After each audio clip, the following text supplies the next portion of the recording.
say good morning from Bijanbari. তো এর আগের এপিসোডে আমি দেখেছিলাম কি আমরা ধোত্রে থেকে 60 to 65 কি 70 কিলোমিটার আমরা কভার করে এসেছিলাম বিজনবাড়ি। এখানে এসে একটুখানি হোমস্টে খুঁজতে আর কি প্রবলেম হচ্ছিল, বাট একটা পেয়ে গেছি। এখানে বেসিক্যালি 2 থেকে 3টে হোমস্টেই রয়েছে, একটা ব্যাম্বু হোমস্টে আর একটা কিছু লিটল সামথিং কিছু হোমস্টে ছিল। তো ওখান থেকে আমাদের রেকমেন্ড করলো কি এখানে মণিধারা হোমস্টে। তো ওখানে রুম অ্যাভেলেবেল ছিল না। তো বেসিক্যালি জায়গাটা কি বলবো, আমি যদি দেখাই, চারিদিকটা পাহাড় দিয়ে ঘেরা, আর পাশেই এখানে একটা রিভার আছে, রঙ্গিত রিভার। আর এটা বলতে পারো এটা রঙ্গিত ভ্যালি বলে এটাকে। তো আমরা একটা ভ্যালির মধ্যেই রয়েছি।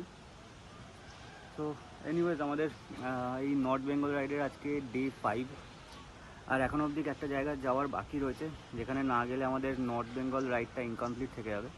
তো আজকে আমরা দার্জিলিং যাব। দার্জিলিং এখান থেকে অলমোস্ট ওই 13 কিলোমিটার ডিস্টেন্স দেখাচ্ছে ম্যাপে, দেখলাম, বাট রাস্তা একটু খারাপ রয়েছে। তো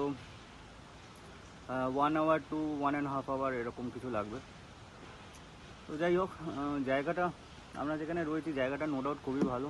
এর আগের এপিসোডেও বললাম, লোকালসরাই এই নদীতে, মানে অ্যাকচুয়ালি নদীটার ওপারে বিজনবাড়ির মার্কেট প্লেস, মানে মেন টাউন বলতে পারো। ওখানকার যত কাচরা বাচরা সবই কিন্তু এই নদীতেই এসে মিশছে, আমি যা দেখছি। খুব একটা ভাল লাগলো না এইসব জিনিসগুলো। তো যাই হোক, দেখা যাক গভর্নমেন্ট থেকে যদি কিছু স্টেপ নেওয়া হয় তো এই জায়গাটা ক্লিন হবে। আমার মনে হয় এর আগে জায়গাটা ক্লিনই ছিল, তো এই ব্যাপারগুলো বেড়েছে। আর এই নদীর এই পার্টটা পুরোটাই কি বলবো, একটা আনপ্ল্যান্ডভাবে আনঅর্গানাইজভাবে সব কিছু তৈরি হচ্ছে। তো যে কারণে একটুখানি আনইজি লাগছিলো ব্যাপারটা এসে কালকে। তো যাই হোক, কালকে সন্ধ্যেবেলা আমরা খুব ভালো টাইম কাটালাম। আমরা একসাথে বসে টুকটাক স্ন্যাক্স খেলাম। আর আমার দাঁতে ব্যথাটা আমার বিশাল ভোগাচ্ছে। ভেবে তো ছিলাম কালকে একবার কি এখান থেকে ডিরেক্ট বাড়ি চলে যাবো, বাট ওই দার্জিলিং না গেলে ব্যাপারটা ইনকমপ্লিট থেকে যাবে। সো কাল থেকে 2বার পেন কিলার খেয়েছি, এখনও অবধি ঠিক আছে, বাট কিছু খেলে পরে না প্রচণ্ড ব্যথা হচ্ছে। তো দেখা যাক, আজকের দিনটা কষ্ট করতে হবে। তো কালকে এই সময় এখান দার্জিলিং থেকে বেরিয়ে যাবো বাড়ির জন্য। তো চলো আজকের এপিসোডটা শুরু করা যাক। আমরা আর মোস্ট প্রবাবলি আর 8 ঘন্টার মধ্যে এখান থেকে বেরিয়ে যাবো। বাইক থেকে আমি কিছু লাগেজ নামাইনি, শুধু ট্যাঙ্ক ব্যাগটা নামিয়েছিলাম। তো চলো একবারে মোটরলাইন সেট আপে দেখা হবে। এখান থেকে দার্জিলিং যাওয়ার রাস্তাটা কীরকম থাকবে তোমাদের সাথে শেয়ার করবো। তো চলো দেখা হচ্ছে একবারে গোপ্রো মোডে। তখন টাইম হচ্ছে 11টা 11, আর আমরা বিজনবাড়ির হোমস্টে ছেড়ে বেরোচ্ছি। কন্ট্যাক্ট নাম্বার থাকলে আমি দিয়ে দেবো। আমি এখানে কন্ট্যাক্ট নাম্বারটা আমি আর নিইনি, যদি সাহেবের কাছে থাকে তো আমি দিয়ে দেবো ডিসক্রিপশানে, নয়তো তোমরা গুগলও করতে পারো মণিধারা হোমস্টে। আর এই জায়গাটা জাস্ট একটু হালকা অফরোড রয়েছে, আর এখান থেকে পুরো বিজনবাড়ি টাউনটা দেখা যাচ্ছে। আর আমাদের নিতে হবে রাইট, এদিক দিয়ে রাইট টার্ন নিলে পরে এটা যাবে জোরথাং, আর এটা দিয়েই দার্জিলিং যাওয়া যাবে। তো কালকের থেকে কম্পারেটিভলি এই রাস্তাটা বেটার, লোকালের থেকে যা জানলাম। তো দেখা যাক কেমন হয় রাস্তাটা। দার্জিলিং এখান থেকে বেশি দূর নয়, অনলি 13 কিলোমিটার দেখাচ্ছিল ম্যাপে। এবার দেখা যাক এই রাস্তাটাই কিনা। I am sitting all alone now. I'm nervous to the bone. The lack of patience drives me crazy. আর আগের ব্লগে তোমাদের দেখিয়েছিলাম দার্জিলিং থেকে বিজনবাড়ি অনেকটা নিচে। তো 13 কিলোমিটারের মধ্যে আমাদের দার্জিলিং তুলবে, তার মানে রাস্তা যথেষ্ট স্টিফ থাকবে। গরুকাট্টা আর গোকে ভায়া জামুনি তো এটাই হবে। Should I call or should I wait for it? Hey, it's me calling. Don't know what else to say. You make my blues fade away. I'm free falling. I don't know what else to say. No one makes me feel this way. I try to think of Darjeeling কোন সা? ठीक है। Oh, it's the picture of him on my mind. তো so basically আমরা একটা Y পয়েন্টে এসে দাঁড়িয়েছিলাম, কনফিউজ ছিলাম, দুদিক দিয়েই দার্জিলিং যাওয়া যায়। এই রাস্তাটা চলে গেলে এটা যাচ্ছে জোরথাং, লোকালকে জিজ্ঞেস করলাম, আর শর্টকাট যেতে হলে এখানকার লোকালস বললো কি এই রাস্তাটা দিয়ে যেতে। তো বললো দুটো রাস্তা একই জায়গায় গিয়ে মিশবে, তো দেখা যাক কি হয়। Or should I wait for it? Hey, it's me calling. Don't know what Oh, else to God. say. You make my blues fade away. I'm free falling. I don't know what else to say. No one makes me feel this way. এখানে basically এই solar প্যানেলগুলো রয়েছে, আর এইখানে জল ধরে রাখা রয়েছে। আমার মনে হয় নদীর জলটাই এখানে স্টোর করা হয়। ও না, বেসিক্যালি এটা একটা পার্ক করা রয়েছে, এটা একটা আলাদা করে পার্ক করা রয়েছে। তো যাই হোক, বড় রাস্তা পেয়ে গেছি, হোপফুলি আমরা ঠিকই যাচ্ছি। Makes me feel this way. আর এই রাস্তাটা দার্জিলিংয়ে তুলছে সেটা বোঝা যাচ্ছে, রাস্তাটা বেশ স্টিপ রয়েছে। আর জাস্ট 3-4টে টার্নে আমরা এতখানিটা উপরে উঠে এসেছি।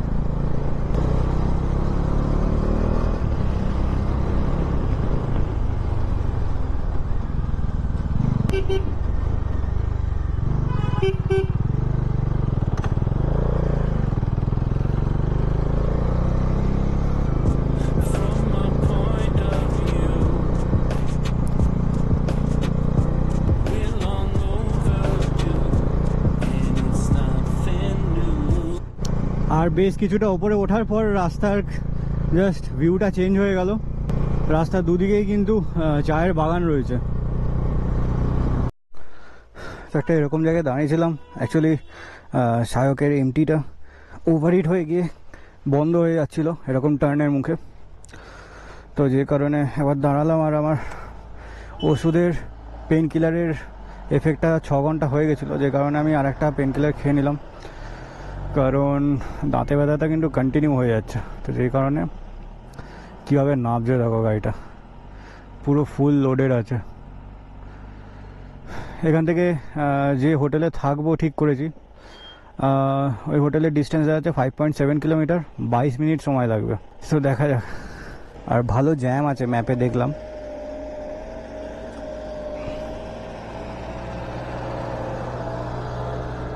আর এই গাড়িটা যেহেতু ওঠার মুখে থেমে গেল, সেই কারণে ওর মোমেন্টাম চাই, নয়তো ওখান থেকেও উঠতে পারতো না।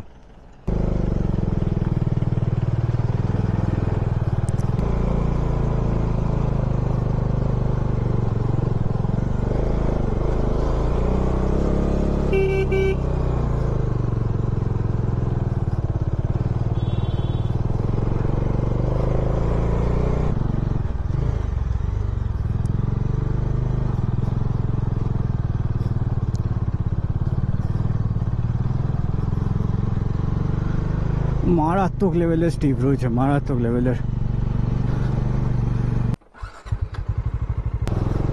তো এখানে আবার 10 মিনিটের জন্য দাঁড়িয়েছিলাম, সায়কের বাইকটা বারবার করে ওভারহিট হয়ে যাচ্ছে। আর মোটামুটি 5.1 কিলোমিটার বাকি, আর 3-4টে বড় বড় টার্ন রয়েছে।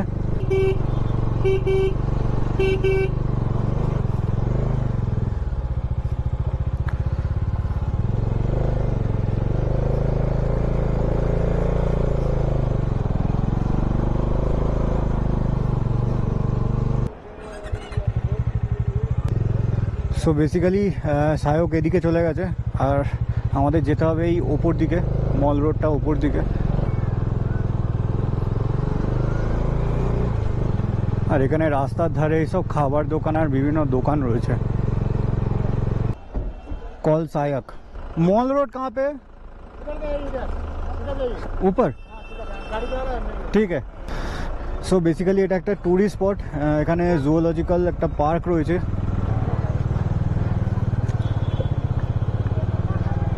সায়ক এসে গেছে, আর এখানে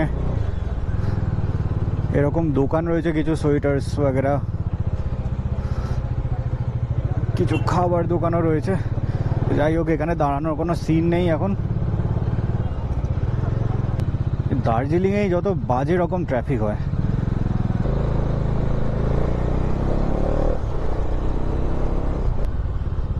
আর এখান থেকে পুরো দার্জিলিং সিটির ভিউ। সামনে অনেক দিন পর এরকম দূরদর্শনের লোগোটা দেখলাম।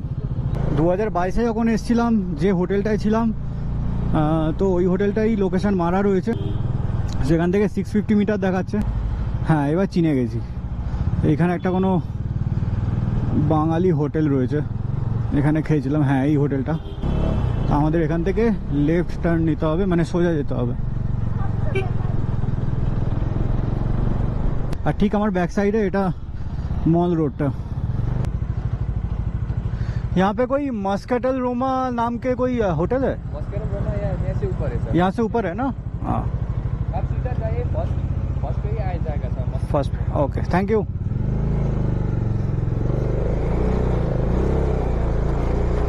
बाप रे बाप, এতটা স্টিভ।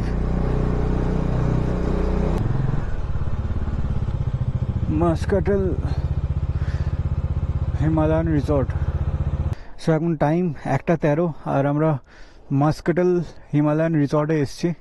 দেখা যাক রুম অ্যাভেলেবেল কিনা। আমি সায়ককে বললাম এবার গিয়ে দেখে আসতে। আর এখান থেকে জাস্ট নিচে নামলেই মল রোডটা শুরু হয়ে যায়। আর এখানে ওয়েদারটা বেশ ঠান্ডা রয়েছে, মানে ঠান্ডা হাওয়াটা দিচ্ছে, কিন্তু ওয়েদার এমনি সানি।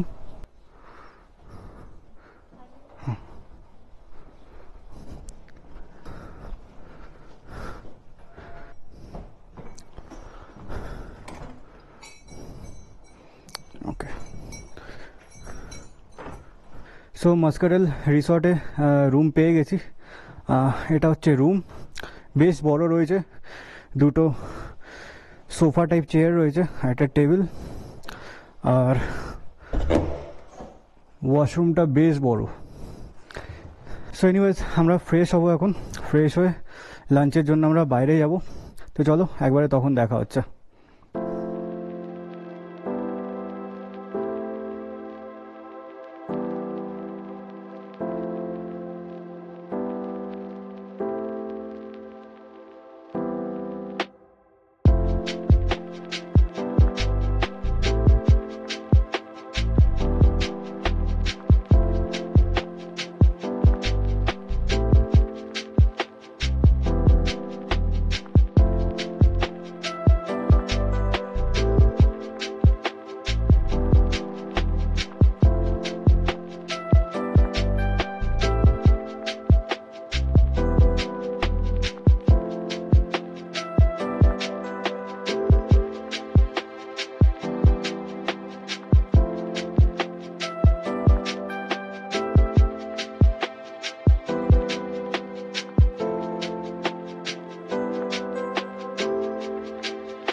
সো এখন টাইম হচ্ছে 8টা, আর দার্জিলিংয়ে এখন টেম্পারেচার ওই 13-14 এরকম রয়েছে। তো আমরা এখানে এসে 3টের সময় ওই লাঞ্চ করতে গেছিলাম। দিয়ে লাঞ্চ করে আমরা পুরো ওই মল রোডটা ঘুরলাম। তোমরা সিনেম্যাটিক্স তো দেখলে, আমি ওখানে আলাদা করে কিছু ব্লগ করিনি। সো যাই হোক, তো ফেরার সময় ওখান থেকে একটা খুব ভালো জিনিস হলো, হঠাৎ করে জাস্ট বৈদিকদাকে দেখলাম, বৈদিকদার সাথে দেখা হলো। যারা চেনো তারা তো বুঝতেই পারবে আমি কার কথা বলছি। আমি ফটো অ্যাটাচ করে দেবো এখানে। তো 2 মিনিট কি হার্ডলি তাও নয়, বৈদিকদার সাথে কথা হলো। তো কি বলবো, ভালো লাগলো খুব। আর ওইটুকু সময়ের মধ্যেই মানে বোঝা গেল যে মানুষটা কতটা পিওর। সো যাই হোক, বেশ ভালো লাগলো বৈদিকদার সাথে কথা বলে। বৈদিকদা, তুমি যদি দেখো তো তোমাকে থ্যাংক ইউ, এরকমভাবে একসাথে সেলফি তোলার জন্য, বা জাস্ট ওই এতটুকু, মানে তোমরা তখন জাস্ট ঢুকছিলে ওই সময়তে ওই রকম একটা হেক্টিক সিচুয়েশনের মধ্যেও এতটা হাম্বেলনেস দেখানোর জন্য। যাই হোক, খুব ভালো ছিল এক্সপিরিয়েন্সটা ওই সময়টা। তো এনিওয়েজ, আজকে আর কিছু দেখানোর নেই, কালকে আমরা এখান থেকে বেরিয়ে যাব বাড়ির দিকে, আর যাওয়ার সময়তেও কিছু জায়গা এক্সপ্লোর করব। তো চলো, ভিডিওটা ভালো লাগলে লাইক শেয়ার করে দিও, আর যারা নতুন দেখছো সাবস্ক্রাইব করে দিও। তো চলো, টাটা, গুড নাইট।